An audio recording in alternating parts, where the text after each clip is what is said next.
सोचें, एक cricket match हो रहा है। हर विकेट गिरती है और जोर जोर से तालियां बजती हैं।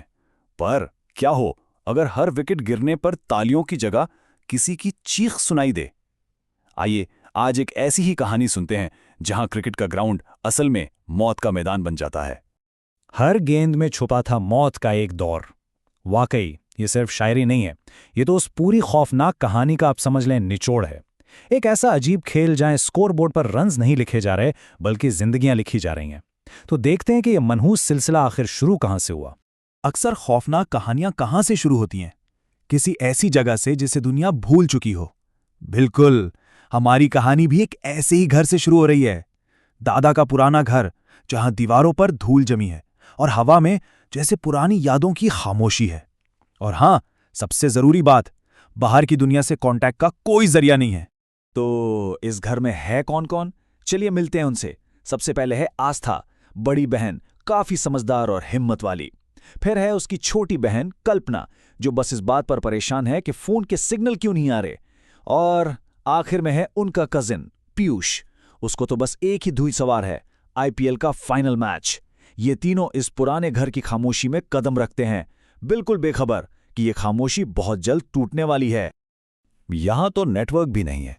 देखा, कल्पना की ये मामूली सी शिकायत लगती है, लेकिन असल में ये इस कहानी का सबसे डरावना हिस्सा है।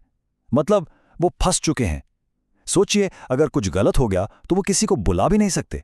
और किसी हॉरर स्टोरी में मदद का ना मिलना, यही तो सबसे बड़ा खौफ होता है। और अब कहानी में वो मोड़ आता है जहां से वापसी का कोई रास्ता नहीं। बोर हो रहे थे तो सोचा कुछ एंटरटेनमेंट ढूंढा जाए। बस घर में इन्हें एक ऐसी चीज मिल जाती है जो उनकी तफरीह का नहीं बल्कि उनकी तबाही का सामान बनने वाली थी। पीयूष को तो बस अपना मैच देखना था, किसी भी तरह। तो ढूंढते ढूंढते उसे एक पुराना सा डब्बे जैसा टीवी मिल ही जाता है। लेकिन जैसे ही वो लोग उसे चलाने लगते हैं, गांव की एक लड़की है कविता, वो उन्हें देख लेती है और डर के मारे कांपने लगती है। और वो एक ऐसी बात कहती है जिसका उन्होंने कभी सोचा भी नहीं था। यहां का टीवी वो ही दिखाता है जो वो दिखाना चाहता है। सोचिए इस बात को, एक टीवी जिसका रिमोट कंट्रोल आपके हाथ में नहीं बल्कि किसी और अनदेखी ताकत के हाथ में है। ये कोई आम टीवी नहीं था, ये एक फंदा था। खैर, टीवी चलता है, स्क्रीन पर एक ब्लैक एंड व्हाइट सा क्रिकेट मैच शुरू हो जाता है। लेकिन फिर उनकी नजर जाती है स्कोर बोर्ड पर, और वहां जो लिखा था उसे पढ़कर तो बस उनके रोंगटे खड़े हो गए। लिखा था, विकेट इज इक्वल टू जिंदगी। ये क्या मतलब हुआ? कोई मजाक था या कोई सीधी सीधी धमकी? और फिर वही हुआ जिसका डर था। टीवी पर बॉलर ने बॉल फेंकी और विकेट उड़ गई। ठीक उसी लम्हे, बिल्कुल उसी वक्त किचन से कुछ जोर से टूटने की आवाज आती है। सब भागकर वहां जाते हैं, देखते हैं कि एक मिट्टी का घड़ा टूटा पड़ा है और उसके टुकड़ों के बीच में एक गीली क्रिकेट बॉल। अब बात साफ हो चुकी थी, ये खेल सिर्फ टीवी पर नहीं चल रहा था। तो अब इस लानत की पूरी हकीकत सामने आती है। अब ये कोई पहेली नहीं रही, ये सीधी सीधी जिंदगी और मौत की जंग थी। और अगली विकेट, हाँ, अगली विकेट इनमें से किसी की भी हो सकती थी। वही लड़की कविता उन्हें इस गांव का वो काला राज बताती है जिसे सब भुलाना चाहते हैं। पता चला कि कहानी एक लोकल क्रिकेट मैच से शुरू हुई थी। एक गलत फैसला हुआ, एक टीम हार गई और एक खिलाड़ी था आयुष। गांव वालों ने गुस्से में आकर उसे जिंदा जला दिया। और अब आयुष की रूह इंसाफ नहीं बदला चाहती है। उसका असूल बहुत सीधा सा है, जो भी क्रिकेट देखेगा, हर विकेट पर देखने वालों में से एक की मौत होगी। और वो ये कहानी सुन ही रहे होते हैं कि अचानक टीवी का स्कोरबोर्ड बदलता है और इस पर लिखा आता है, अगला निशाना घर नंबर 4। बस उनके तो पैरों तले से जमीन निकल गई, क्योंकि वो घर नंबर 4 में ही तो थे। रूह अब उनके दरवाजे पर दस्तक दे चुकी थी। घबराहट में पीयूष भागकर टीवी बंद करने की कोशिश करता है। बटन दबाता है, कुछ नहीं होता। वो गुस्से में प्लग ही दीवार से खींच लेता है, लेकिन टीवी चलता रहता है, बिजली के बगैर। अब उन्हें समझ आ गया था, फिरार का कोई रास्ता नहीं था। वो इस खेल के कैदी बन चुके थे। इसी अफरा तफरी में आस्था पुरानी चीजें देखना शुरू करती है और उसे अपने दादा की एक डायरी मिलती है, और उसमें शायद उम्मीद की एक हल्की सी किरण नजर आती है।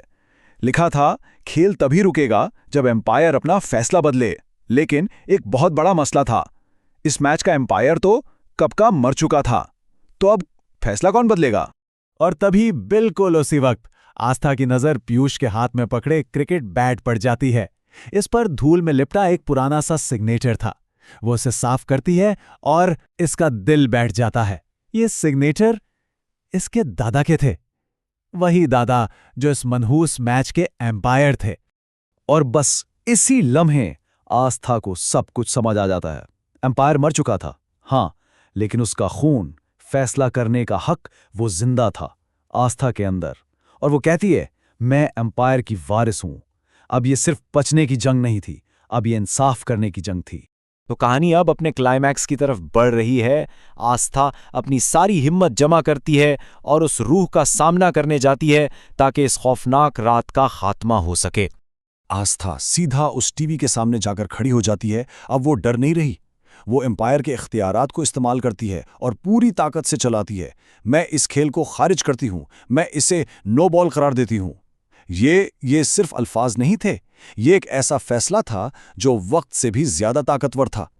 आस्था के इन अल्फाज के साथ ही एक जोरदार धमाका होता है।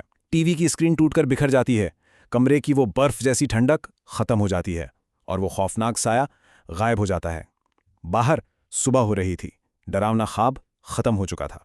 लेकिन क्या वाकई सब कुछ खत्म हो गया था, या ये तूफान से पहले की खामोशी थी?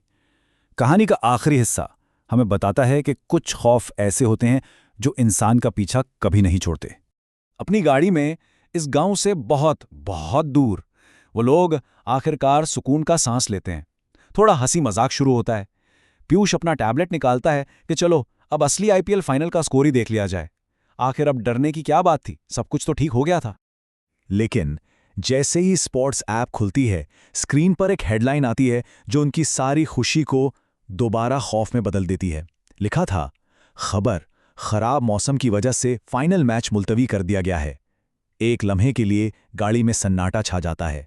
जिस मैच की वजह से उनकी जान जाने वाली थी, वो मैच तो कभी हुआ ही नहीं था।